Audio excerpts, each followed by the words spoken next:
Oi pessoal, povo estudioso, voltei. Agora para a gente falar a respeito da Revolução Francesa, tá?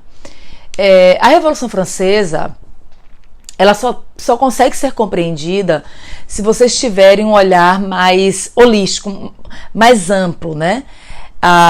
Ao mesmo tempo, é um dos temas mais estudados na história, guarda uma certa complexidade, mas ao mesmo tempo, se você faz um exercício de tirar os filtros, é como se para entender a Revolução Francesa nós tivéssemos vários filtros que a gente precisasse ir retirando esses filtros para mergulhar mais profundamente e compreender a Revolução Francesa. Ao mesmo tempo que você faz esse mergulho profundo, né, que ele vai lá no específico, eu também preciso ampliar o meu horizonte. Se eu não consigo dar conta das múltiplas faces da Revolução Francesa, de como ela é multifacetada, das muitas reviravoltas dentro da própria Revolução Francesa. Ela teve uma dinâmica muito própria, né? E aí o curso da gente, o Sou Mais Humanas, ele tem essa preocupação. A gente precisa garantir uma excelência acadêmica, mas ao mesmo tempo a gente não pode esquecer que é um curso intensivo. Então é sempre muito desafiador a gente equilibrar o aprofundamento que a excelência acadêmica garante, porque a gente precisa discutir com vocês, a gente precisa trazer para vocês aquilo que alguns vestibulares, inclusive, exigem do estudante, mas ao mesmo tempo a gente precisa manter uma certa dinâmica para garantir que o cumprimento do que é necessário dentro desse curso que é de natureza mais intensiva. A gente tem buscado fazer isso sempre com muito cuidado para vocês, é uma preocupação muito grande que eu tenho, desde também quando a gente senta, quando a gente planeja, a própria ideia da gente estar fazendo essas videoaulas, né? Porque foi um contexto de uma paralisação, de uma greve dos caminhoneiros que afetou todo mundo, mas que a gente não podia deixar vocês sem esse material. E a videoaula eu espero que funcione muito bem para que vocês se sintam como se a gente estivesse na nossa sala de aula,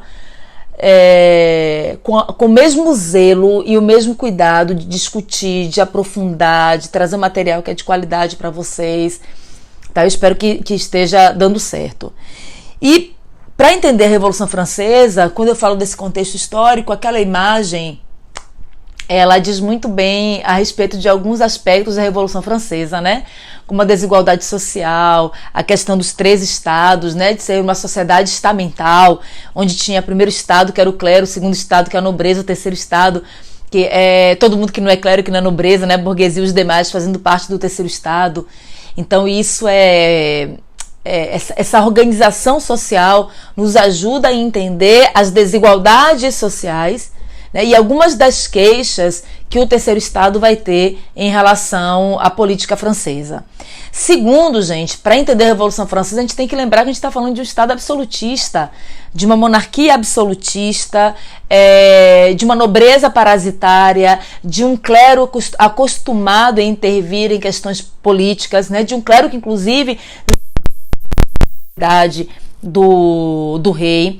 A gente não pode esquecer do caos econômico do Estado francês. A França estava mergulhada em um déficit público que era crônico, que se arrastava já há muito tempo e que só fez piorar com a participação da França na Guerra dos 7 Anos e na independência dos Estados Unidos. Você tinha um rei, o Luís XVI, que não tinha a aptidão política necessária, que também era muito jovem, né? A gente tem uma miséria das massas urbanas, a população urbana numa condição muito difícil, uma pobreza generalizada. A maioria da população francesa, a gente vivia no campo. No campo, a situação também era muito ruim. Mas no campo o indivíduo ainda plantava alguma coisa. Na cidade não, a cidade vivia um momento de uma miserabilidade muito grande. Não é à toa que o Victor Hugo, quando ele escreve o Les Misérables, ele vai tratar também desse tema, né? A história do Jean Valjean, né? Que é preso porque roubou um pão. Aí você olha a história da vida dele, olha qual é a condição da família. Então a gente tem aqui uma miséria das massas populares muito grande, uma excessiva carga tributária sobre o terceiro estado. Só o terceiro estado pagava os impostos para sustentar o clero e a nobreza, e esses impostos, além de ser um absurdo que só uma classe pagasse, Além de tudo, os impostos eram excessivos, eram abusivos, a população não conseguia se sustentar, né? Uma crise na produção de alimentos, foi o inverno mais rigoroso dos últimos 10 anos. Às vezes a impressão de quando a gente está estudando a Revolução Francesa é de que parece que tudo de ruim se juntou e aconteceu. Porque foi o pior inverno dos últimos 10 anos, teve uma praga de coelhos que devorou as plantações, então parece que tudo de ruim foi acontecendo ali. E essa crise de abastecimento, de produção de alimentos gera uma inflação. A inflação só serve para aumentar a miséria, né? O desemprego era muito grande. Voltando ao tema, a esse contexto que a gente está vivendo hoje e que nos levou a essa videoaula, a gente vê lugares em que tinha gente que ainda tinha combustível cobrando R$15 o litro. Realmente é uma afronta, né? Depois a gente vê assim, uma saca de batatas sair de 140 para R$400. Então tem umas coisas que a gente vê da falta de alimentos, de como algumas pessoas se aproveitam disso para tentar tirar vantagens. Realmente é um absurdo, né? Aí a gente tem, eu trouxe esses gráficos porque eu acho que eles ajudam o número, né? Essa coisa, a gente é de humanas, mas não quer dizer que a gente não goste dos números, a gente só não tem assim a mesma afinidade, a mesma relação de amor com os números, mas eles são importantes. Porque se a gente pega esse primeiro gráfico, gente, que é o gráfico da população, observe que o clero e a nobreza juntos correspondiam a 2% da população francesa. A burguesia, que era do terceiro estado, mas tinha uma condição econômica melhor, era 14%. Então, quando a gente soma quem vivia em condições mais dignas na França, quem tinha comida, quem vivia bem, 16% da população. Então, com isso, a gente revela o grau, a profundidade da desigualdade social na França. Porque a gente está dizendo que 84% da população francesa estava em condições econômicas muito ruins, na miséria, na fome. A gente pode traduzir utilizando o segundo gráfico de uma outra forma. Vamos tentar esmiuçar o que é essa riqueza e vamos calcular que o que mede a riqueza é a terra. Quem é proprietário e quem não é proprietário. Aí esse gráfico aqui, ele vai também nos mostrar, escancarar a desigualdade na França. Por quê? 2% da população francesa, clero e nobreza, eram donos de 40% das terras. 14% da população francesa, burgueses, eram donos de mais 40% das terras. E 84% da população francesa era dona de 20%. Então, se isso não revelar, gente, o porquê da Revolução Francesa ter acontecido, nada mais vai revelar. É essa desigualdade, essa miséria, essa pobreza extrema e a falta de perspectiva de que as coisas mudem que vai levar a população a partir para a radicalização que é a Revolução Francesa, né? Na França, nós tínhamos 3 grupos políticos. Eu coloquei aqui os 2 que nos importam. Porque você tinha os girondinos, que representavam os interesses da alta burguesia, eram aqueles que vinham da Gironda, por isso o nome girondinos. Não eram favoráveis a um governo de natureza popular. Na verdade, a primeira fase da Revolução Francesa é liderada por esses girondinos e teve um caráter muito mais reformista do que revolucionário. O segundo grupo, os jacobinos, né, cujo nome tem a ver com o Clube dos Jacobinos. Esse grupo, sim, era radical, republicano, era desse grupo que faziam parte os sans-culottes. E tinha a galera que era chamada de montanha, que era um pessoal que tendia a acompanhar o grupo que estivesse levando vantagem. Então era uma galera ali do meio, do centro, que ficava observando. A tendência era muito mais voltada para os interesses dos girondinos, mas o apoio deles variava conforme os seus interesses pessoais. Não tinha uma identidade tão clara como era o caso dos girondinos e dos jacobinos. E aí, diante do quadro da crise generalizada que nós tínhamos na França, Luís XVI ele ficou muito pressionado pelos bancos, que exigiram que ele contratasse o ministro das Finanças, por isso que ele vai contratar o Jacques Necker. E aí era preciso, Jacques Necker vai mostrar que um dos problemas da França, era o fato de que o primeiro estado e o segundo não pagavam impostos. tudo ficava nas costas do terceiro estado, o terceiro estado não estava aguentando. E aí a ideia era convocar, Luís XVI resolveu então convocar os Estados Gerais, que era uma espécie de assembleia que reunia representantes do primeiro estado, do segundo e terceiro. Sendo que do terceiro estado, gente, só eram os representantes da burguesia. O povo, de maneira geral, não era convocado, não tinha deputados eleitos. Pronto. Convoca-se o terceiro estado. Qual era a pauta? Decidia ali deliberar sobre a questão do déficit público e também sobre a questão fiscal. Qual era o impasse? O déficit público era real, era concreto, todo mundo sabia. O impasse era, para resolver a questão do déficit público, como é que a gente vai fazer? Vai cobrar ou não vai cobrar impostos do primeiro estado e do segundo? Luís XVI, como ele não tinha também esse poder de tomar uma decisão sozinho, ele resolve terceirizar. Naquela época, tinha mais de um século que os Estados Gerais não eram convocados. E, naquela época, a votação ela era por ordem. Um voto para o primeiro estado, um voto para o segundo estado e um voto para o terceiro estado. Ou seja, embora numericamente o terceiro estado ele fosse maioria, se juntasse o primeiro e o segundo, não dava o mesmo número de deputados do terceiro estado, e é fácil a gente entender, porque clero e nobreza eram 2% da população, o terceiro estado eram 14%, embora eles fossem maioria, não contava por cabeça, o voto era por estado. Então qual era o placar? 2-1. Tanto é que não precisava convocar, estava esse tempo inteiro sem convocar o terceiro estado, porque a gente já sabia qual era o resultado, nem precisava convocar. Bom, só que aí, no que Luís XVI se viu pressionado e ele convoca os Estados Gerais, os deputados do terceiro estado enxergaram ali uma possibilidade de fazer uma mudança. Reuniram os caderninhos de queixa, que a população tinha direito a falar suas queixas, eram anotados no caderninho, e a galera se mandou para poder participar dos Estados Gerais. Quando chegou lá, a discussão vai, discussão vem, discussão vai, discussão vem, na hora de votar, se cobraria imposto ou não do clero e da nobreza, a proposta apresentada pelo primeiro estado e pelo segundo era de manter a votação por ordem, porque aí dava 2-1, estava resolvida a questão, eles não iriam pagar impostos. O terceiro estado se antecipa prevendo isso e propõe que o voto seja por cabeça, porque como numericamente eles estavam numa condição favorável, eles ganhariam essa votação. O primeiro estado e o segundo não aceitam, a discussão fica para o dia seguinte. Quando o terceiro estado chega para a votação, as portas estão fechadas, aí eles saem, se reúnem separado e decidem que eles só sairiam dali, formam uma Assembleia Nacional Constitucional, e que só sairiam dali com a Constituição pronta. Qual era o objetivo dessa Assembleia Nacional Constitucional, gente? Primeiro, eles não queriam uma radicalização do movimento. Então era uma tentativa de conciliar os interesses da alta burguesia com os interesses de uma nobreza um pouco mais antenada com as mudanças, né? Uma nobreza um pouco mais progressista.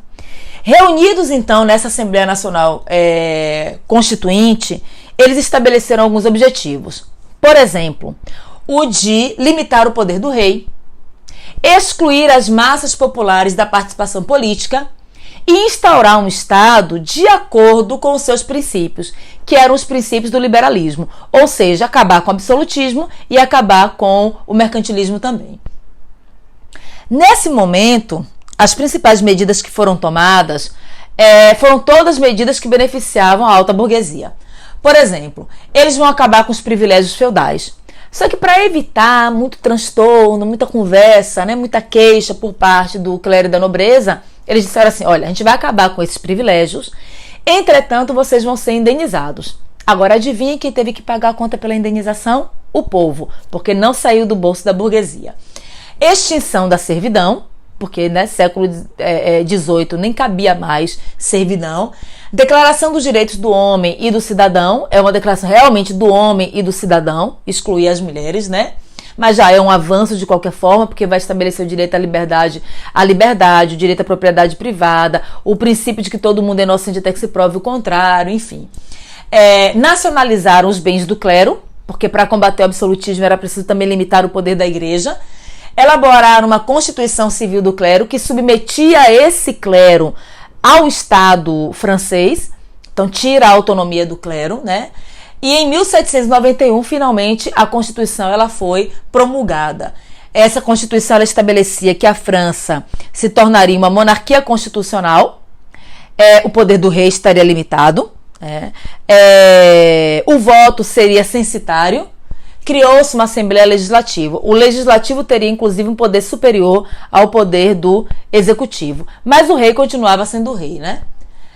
A demissão, quando acontece todo esse imbróglio envolvendo a expulsão do terceiro estado, que se reúne em separado, etc., voto por cabeça, voto por estado, Luís XVI demitiu Jacques Necker.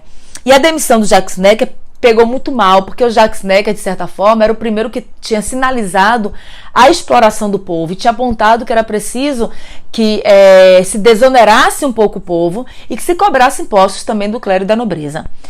E a notícia também de que o rei havia convocado o exército para acabar com a Assembleia Constituinte, isso tudo acabou levando a um clamor popular, a população sai marchando, alguém grita lá no meio da multidão, à la Bastille, marcha em direção à Bastilha, porque a Bastilha nesse momento, a Bastilha não só era o símbolo da opressão do absolutismo, gente, mas a Bastilha também era o local onde se guardava munição, pólvora. Então a população não vai à Bastilha à toa, havia uma intencionalidade. Na época, a Bastilha tinha um prefeito, que era o Messier Bernard, se não me falha a memória agora o nome dele, e ele tenta defender a Bastilha, mas a multidão começa a desmontar, mata os soldados, espeta as cabeças nas lanças. Então, um caos generalizado e a Bastilha cai. Então, a queda da Bastilha, né, no dia 14 de julho, é um marco da Revolução Francesa, por ela ser esse símbolo mesmo da opressão do antigo regime. Então, como se a queda da Bastilha simbolizasse também o nascimento de algo diferente, né? Aqui está uma imagem da Declaração dos Direitos do Homem e do Cidadão. A gente vê ali a figura feminina, foi muito importante na Revolução Francesa, gente. Como essa ideia de quem gera a vida, de quem nutre, de quem amamenta, de quem traz essa boa nova, traz o novo. A gente tem ali os grilhões que foram rompidos, né? O símbolo do próprio iluminismo, né? O triângulo tem a ver também com a própria maçonaria, o olho. Então, isso aqui é um selo comemorativo do bicentenário da Revolução Francesa. E é um documento muito importante porque ele vai estabelecer alguns princípios fundamentais. Então, no seu artigo 1º, quando diz assim, todos os homens nascem livres, né? Todos os homens nascem livres e iguais, né, em direitos, né, fala sobre as distinções sociais, vai falar a respeito do direito à propriedade privada e vai falar das garantias do direito do homem e do cidadão, né, como uma força pública. Isso estava ali no artigo 7º. Então, um documento muito importante. Agora, foi um documento com as suas limitações, porque entende apenas a cidadania como sendo uma prerrogativa do homem. Por isso que mais tarde, uma intelectual, essa moça aí, a Marie-Olympe de Gouget, ela foi muito importante porque ela faz uma crítica à Declaração dos Direitos do Homem e do Cidadão. Poxa, a Revolução Francesa dependeu tanto das mulheres, né? As mulheres tiveram participação direta na Revolução Francesa. No entanto, na hora de não nos estendem os mesmos direitos civis concedidos aos homens. Então, ela faz a Declaração dos Direitos da Mulher e da Cidadã, tá? Aqui o livro, né? O Olivier Blanc lança um livro sobre a Marie-Olympe, né, uma humanista em fins do século XVIII. Depois, nessa primeira fase da Revolução Francesa, o rei ainda continua governando. Agora o poder dele muito menor, porque ele assinou a Constituição.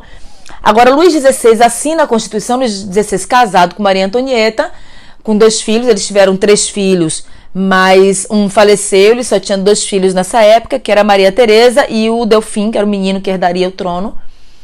Eles, secretamente, Maria Antonieta e Luís XVI tramam para conseguir fugir e para que a França fosse invadida pela Áustria. E esses planos são descobertos. Luís XVI tenta fugir desesperado. Aí eu acho que a gente tem que entender a humanidade de Luís XVI também, né?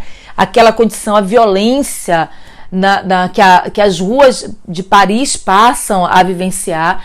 Eles foram retirados do Palácio de Versalhes, né? As poissardes, que eram as peixeiras do mercado francês, marcham de Paris até Versalhes, escoltam o rei e a rainha. Antes disso, destruíram tudo, mataram soldados, cortaram cabeça, espetaram na lança, passaram maquiagem de Maria Antonieta nos soldados, escoltam essa família mais ou menos como que diz assim, olha, Palácio de Versalhes, vocês viram um conto de fadas, né? Venham aqui para a realidade, fiquem aqui perto do povo, venham ver o que a gente está passando. Então eles estavam com muito medo. Então a fuga na perspectiva do medo a gente até entende. O problema é que eles fogem e Luís XVI autorizou uma invasão estrangeira, austríaca e prussiana, à França. E aí quando eles já estão próximos à Áustria, são descobertos, são encaminhados de volta a Paris. E aí essa tentativa de fuga frustrou muito os planos da burguesia, porque a burguesia ela já tinha conquistado tudo que ela queria. Ela não queria um aprofundamento da Revolução, ela não queria nada mais, ela nunca teve a intenção de que a Revolução Francesa assumisse um caráter popular. Só que a fuga de Luís XVI alterou os planos da burguesia, porque a população agora passa a ver esse rei como um grande traidor. Então, a partir da fuga de Luís XVI, que foi em junho de 1791, a gente vai ter uma radicalização do processo revolucionário. Aí a situação vai fugir ao controle dessa burguesia, dessa alta burguesia. A gente vai começar a ver os sans-culottes entrando em cena, né?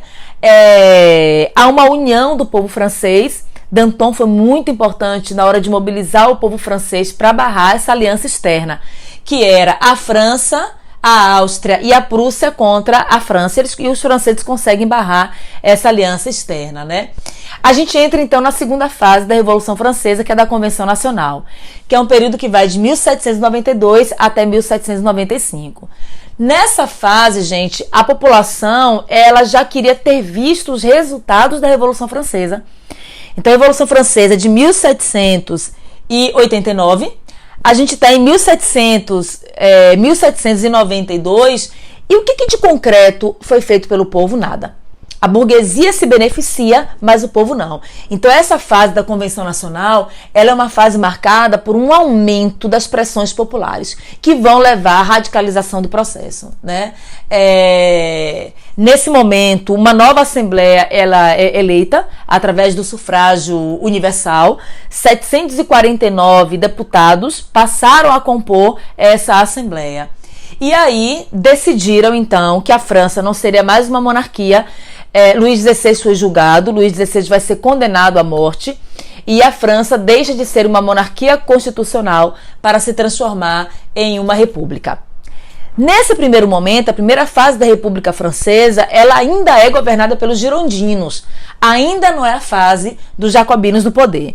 Então os girondinos, eles pegam até junho de 1793, então pegam só o iniciozinho dessa fase republicana. Luís XVI vai ser julgado no dia 21 de janeiro de 1793. Então, com o julgamento de Luís XVI, a condenação, ele é executado em janeiro, melhor dizendo, ele foi julgado antes, a execução dele acontece em janeiro. Quando Luís XVI é executado, não cabia mais uma monarquia, por isso também a adoção da República na França, né? Começa então a República Jacobina, que é a fase mais radical. Eu aqui, quando eu estou falando a respeito dos jacobinos, eu gosto de fazer um parênteses. Ficou muito cristalizada essa ideia dos jacobinos com a fase do terror, como se o governo dos jacobinos tivesse sido apenas a fase do terror. Não é verdade, gente. A fase do terror é a última fase do governo dos jacobinos. Então o governo dos jacobinos fez muita coisa boa a favor do povo. Infelizmente, eles acabaram interferindo, acabaram adotando uma política delicada. Obrigada, Meli. Agora vai, minha filha, fecha a porta. Eles acabaram... a Meli trouxe para mim, gente, com licença. Eles acabaram adotando um radicalismo que vai levar, inclusive, a própria queda do governo dos jacobinos. Porque na fase do terror, como se a revolução ela começa a se devorar seus próprios filhos. Então, durante o governo dos jacobinos, eles acabaram com a escravidão nas colônias. Então, vamos ver aqui algumas coisas positivas que os jacobinos fizeram, né? Aboliram a escravidão nas colônias, tornaram obrigatório o ensino público. Isso é uma coisa muito importante, público e gratuito, gente. Eles criaram a lei do máximo, que taxava produtos, salários, tabelaram o preço dos produtos também, estabeleceram um valor para os gêneros de primeira necessidade. Era uma forma de tentar controlar a inflação. Ajudou a população, confiscaram os bens da nobreza imigrada, as propriedades da nobreza imigrada. O que é essa nobreza imigrada? Eram os nobres que, no decorrer da Revolução Francesa, acabaram fugindo. Então deixaram suas terras. Então essas terras abandonadas foram confiscadas e vão servir para a realização da reforma agrária. Houve o fim da obrigatoriedade da indenização aos antigos senhores, que a gente viu lá no iniciozinho, que facilitava, foi uma forma de amenizar o impacto da Revolução para a nobreza, tá? Criaram um novo exército, por isso que Napoleão Bonaparte vai poder crescer no exército francês, vai chegar a ser general aos 25 anos, e aí sim vai vir a implantação do regime do terror com a criação da lei dos suspeitos. Então bastava que o indivíduo fosse suspeito que ele acabava sendo executado. Mas observe que isso já é o final da fase do governo dos jacobinos, né? Aqui a gente tem uma imagem da execução de Luís XVI, né? Aqui a fase do terror também é bom que a gente diga que a população pediu a radicalização do processo. Tanto é que o Robespierre, o Maximilien de Robespierre, que é o grande líder dos jacobinos, que é quem está liderando a República Jacobina nesse momento, ele acaba nos trazendo essa frase, né? Chegou a hora de a igualdade passar a foice por todas as cabeças, né? Portanto, legisladores, vamos colocar o terror na ordem do dia. Com a fase dos jacobinos, a gente vai ter agora um momento de uma contra-revolução. A própria população começa a se ressentir do governo dos jacobinos, e desse ressentimento a burguesia e a nobreza, que não haviam abandonado a ideia de voltar ao poder, organiza um contra-ataque, que é o que nós chamamos de reação termidoriana. O golpe é liderado pelos setores da alta burguesia. Robespierre vai ser atingido, ele leva um tiro na mandíbula, acaba sendo preso, vai parar na prisão da Conciergerie, depois é julgado e é executado também. Entramos na última fase da Revolução Francesa, que é a fase do Diretório, onde é a fase em que a burguesia e os girondinos voltam ao poder. A França vai ser governada por 5 diretores. Foi um grande fiasco, porque eles desmontaram tudo aquilo que os jacobinos haviam feito de bom. Ou seja, a burguesia no poder, ela também não atendeu às necessidades do povo. Os jacobinos atenderam em parte. O grande erro dos jacobinos foi o fato de que eles implantaram o terror. Mas os girondinos no poder não fizeram nada pelo povo. E é esse momento em que os girondinos, temerosos de perder o poder, vão pensar em uma alternativa para acabar com a Revolução Francesa. É aí que o nome de Napoleão Bonaparte começa a ser cogitado. Também é nesse momento que nós vamos ter a Conspiração dos Iguais, liderada pelo Graco Babeuf. É um momento de grande instabilidade, de crise econômica, de volta da inflação, ou seja, a impressão que se dá nesse momento é como se a Revolução Francesa tivesse voltado à estaca zero. E aí temos a Conspiração dos Iguais, o projeto de Graco Babeuf, que era um projeto muito avançado, que a gente só vai ver algo semelhante no socialismo, onde ele vai defender o fim da propriedade privada, a repartição dos gêneros de primeira necessidade. Babeuf é morto, assim como alguns dos seus seguidores. Então, diante da possibilidade do retorno da Revolução Francesa reassumir uma característica popular, eles vão organizar o golpe do 18 Brumário, que vai levar Napoleão Bonaparte ao poder. Mas isso aí, gente, a gente vai ver no próximo vídeo, tá? Em que a gente vai falar a respeito de Napoleão Bonaparte. Ok? Beijo, até daqui a pouco.